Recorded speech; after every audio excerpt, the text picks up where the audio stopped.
శ్రీకాంత్ గారు ఒక నిమిషం ఒకసారి హెచ్ఆర్ మోహన్ గారు ఉన్నారు కాంగ్రెస్ నాయకులు, ఆయనతో మాట్లాడదాం. మోహన్ గారు మీరు మ్యూట్లో ఉన్నారు, ఇందాక పిలిచాను. చెప్పండి, ఎట్లా చూస్తారు ఇదంతా? మరి కవిత వెనుక రేవంత్ రెడ్డి ఉన్నాడు, బీఆర్ఎస్ పార్టీలో ఒక డివైడ్ అండ్ రూలు ఒక గేమ్ ఆడుతున్నాడు అని సోషల్ మీడియాలో కొంత ప్రచారం కూడా జరుగుతున్నట్టున్నది. సో దీని పట్ల మీరు ఏం చెప్తారు? ఇదంతా జాగృతి వర్సెస్ బీఆర్ఎస్ లాగా తయారైంది. సో జగదీష్ రెడ్డి మాజీ మంత్రి, మరి ఆయన ప్రస్తుతం ఎమ్మెల్యే, కేసీఆర్తో పాటు మరి నిన్న ఆయన ఏదైతే కాళేశ్వరం నివేదిక మీద కావచ్చు, బనకచెర్ల కావచ్చు, కాళేశ్వరం జలాల విషయంలో కావచ్చు, నేను అక్కడ ప్రతిసారి ఈ మధ్య కాలంలో 50 సార్లు నేను ఫామ్ హౌస్లో కలిసిన అని చెప్తున్నాడు. అట్ ద సేమ్ టైం కవిత మరి చేసిన కామెంట్స్, నాన్న దేవుడు ఆయన చుట్టూ దయ్యాలు ఉన్నాయని చెప్పిన మాటలు కావచ్చు. ఈరోజు జగదీష్ రెడ్డి, చెప్పండి ఎట్లా చూస్తారు? మీకు అందరికి నమస్కారం. ప్యానెల్లో ఉన్న వాళ్ళ మీ అందరికి, నా సోదరులకు, 99 టీవీకి, మీకు నేను ఏమంటున్నా, మీరు చర్చ పెట్టింది కేవలము కవిత మేడం మీద, జగదీశ్వర్ రెడ్డి అంశం. ఇప్పుడు అక్కడ క్లియర్ కట్ గా వాళ్ళు క్లియర్ గా చెప్పేసినారు. ఓకేనా? ఒకటేమో జాగృతి సంబంధించినటువంటి సోదరుడు ఓపెన్ గా చెప్తున్నాడు కి జగదీశ్వర్ రెడ్డి గారు మా కవిత అమ్మనే అన్నాడు. ఆయన ఓపెన్ గా ఈ టీవీ ఛానల్ ఇప్పుడు జరిగిన చర్చ. ఇక్కడ టిఆర్ఎస్ నాయకులు ఏమంటున్నారు, లేదు మేము కుటుంబ సభ్యులము అంటున్నాం. అంటే ఇప్పుడు ఒక సామెత ఉంటుంది తెలంగాణలో, వద్దు పోరా అంటే రారమ్మవాడు అన్నట్ల. ఆమెనేమో నీ పార్టీ వద్దు, నీ కథ వద్దు అంటే, వీళ్ళు లేదు మేము ఒకటే అంటే, ఇప్పుడు వీళ్ళకు ఒక అంతర్గతంగా ఏమైపోయిందంటే నాకు భయం మొదలైపోయింది.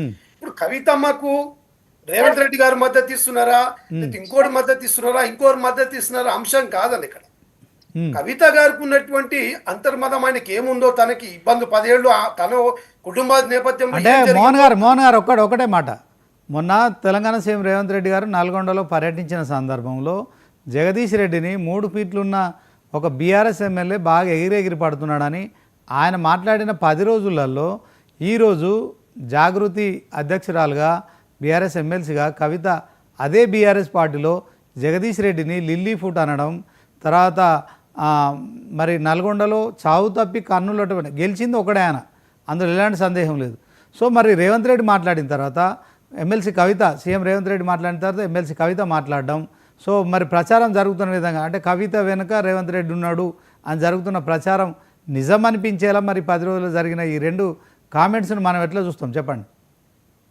అయితే ఇక్కడ ఒకటి ఉంది సీన్ అన్న, మనం 2గా విభజిద్దాం. ఒకటి, సీఎం రమేష్ గారు ఇచ్చిన స్టేట్మెంట్ కి బీఆర్ఎస్ పార్టీ కట్టుబడి లేదు. ఎవరు కూడా, మీరు ఒక్కసారి మీ ఛానల్ ద్వారా ప్రజలకు కూడా తెలవాలా, ఆయన ప్రెస్ మీట్ పెట్టి నా దగ్గర వీడియో క్లిప్పింగ్స్ ఉన్నాయి, దమ్ముంటే నేను చర్చకు వస్తా అని సీఎం రమేష్ గారు, భారతీయ జనతా పార్టీ ఎంపీ గారు చెప్పినప్పుడు దమ్మున్న బీఆర్ఎస్ నాయకులు అట్లెట్లారా, మేము ఏ రోజు బీఆర్ఎస్ జనతా పార్టీకి ఎప్పుడు మేము తొత్తులం కాలేదు, మేము కూడా వస్తామని వీళ్ళు అనొచ్చు. కానీ ఆ అంశం అక్కడికే ముడుచుకుపోయింది. అవునా? దానికి ఎవరు సమాధానం? ఫైనల్ గా ఇది ఒకటి చెప్పండి, రేవంత్ రెడ్డి వెనుకుండి ఇదంతా నడిపిస్తున్నాడు అని చెప్పి జరుగుతున్న ప్రచారము నిజమా అబద్ధం చెప్పండి. ఇప్పుడు నేను అదే చెప్తున్నా మీకు, ఆయనకేం కర్మ, మేము అధికారంలో ఉన్నాము ఒకటి. రెండవ, కవితకు మంత్రి పదవి, కవితకు మంత్రివర్గంలోకి తీసుకుంటున్నారు. ఇది కాంగ్రెస్ ఎమ్మెల్సీగా గెలిచిన తీన్మార్ మల్లన్న చేసిన ఇంకొక ఆరోపణ. సో ఇదంతా చూస్తుంటే కవితను మరి కాంగ్రెస్ లో తీసుకుంటున్నారా? అందుకే రేవంత్ రెడ్డి డైరెక్షన్ లో కవిత నడుస్తుందా? నేనేమంటున్నా, ఇప్పుడు మన ఛానల్లో కవిత మనుషులు ఉన్నారు, టిఆర్ఎస్ మనుషులు ఉన్నారు. వాళ్ళ ఇద్దరు వ్యత్యాసం మీకు అర్థమైంది. ఒక రకంగా బీఆర్ఎస్ పార్టీ నాయకులు ఏమంటారు, మా ఇంట్లో సంసారం. ఇంట్లో సంసారం అంటే 4 గోడల మధ్యలో పెండ్లాం పిల్లలు కొట్లాడినా ఏం అవసరం లేదు. రోడ్డు మీద పడ్డప్పుడు పెద్ద మనుషులు ఇన్వాల్వ్ అవుతారు. మరి ఈ రోజు పాదయాత్ర ఏ విధంగా జరుగుతుందన్నా?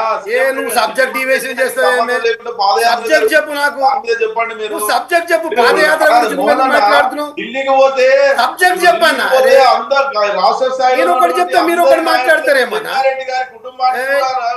శ్రీకాంత్ గారు మీరు ఆగండి. శ్రీకాంత్ గారు టైమ్ అప్ ప్లీజ్ వెయిట్. ఆయన కాంగ్రెస్ నాయకులు ఫినిషింగ్ చేయండి. మనము డిబేట్ లో కూర్చున్నాం అంటే ఒక పాయింట్ మీద పాయింట్ క్రాస్ రైట్. ఫైనల్ గా చెప్పండి, ఇదంతా కవిత వెనక రేవంత్ రెడ్డి ఉన్నాడా లేడా ఒకటి చెప్పండి. నేనేమంటున్నా, తన పార్టీలో ప్రాధాన్యత లేకపోవడము, తనకు ఒక వ్యక్తిగతం ఉంది కాబట్టి నేను ఉద్యమంలో పనిచేసిన నాకెందుకు ఆ స్థాయి లేదు అని ఒక ఎవరికైనా ఆత్మాభిమానం ఇది ఉంటది కదా. అదంతా ఓకే అదంతా ఓకే. ఇప్పుడు కవిత చేస్తున్న కార్యక్రమాల వెనుక ఇప్పుడు ఏదైతే జగదీష్ రెడ్డినే మనం తీసుకుందామండి. 10 రోజుల క్రితం రేవంత్ రెడ్డి అక్కడికి పర్యటించిన సందర్భంలో 3 ఫీట్ల నాయకుడు అని, ఇప్పుడు కవిత కూడా అదే మాట వల్ల వేసినట్టుగా అంటే టార్గెట్ జగదీష్ రెడ్డి. మరి అదే జగదీశ్వర్ రెడ్డి గారు ఆమె గురించి మాట్లాడక నిమిషం సమయం వృధా అంటే ఎంత పెద్ద గౌరవమైన నేను ఏదైనా పార్టీ ఉండొచ్చు కాక. ఓకే, ఆయన వాళ్ళిద్దరి మధ్య ఇంటి పార్టీ సమస్య అంటున్నారు, తర్వాత ఇది కాదని శ్రీకాంత్ గౌడ్ అంటున్నారు. సో ఇది కాదు, మొత్తానికి కవిత మీ పార్టీలో చేరబోతుందా? మంత్రి పదవి ఇస్తున్నారా? ఈ స్థానిక సంస్థల ఎన్నికలు అయిన తర్వాత పార్టీలో జాయిన్ అవుతున్నారా? నేనేమంటున్నా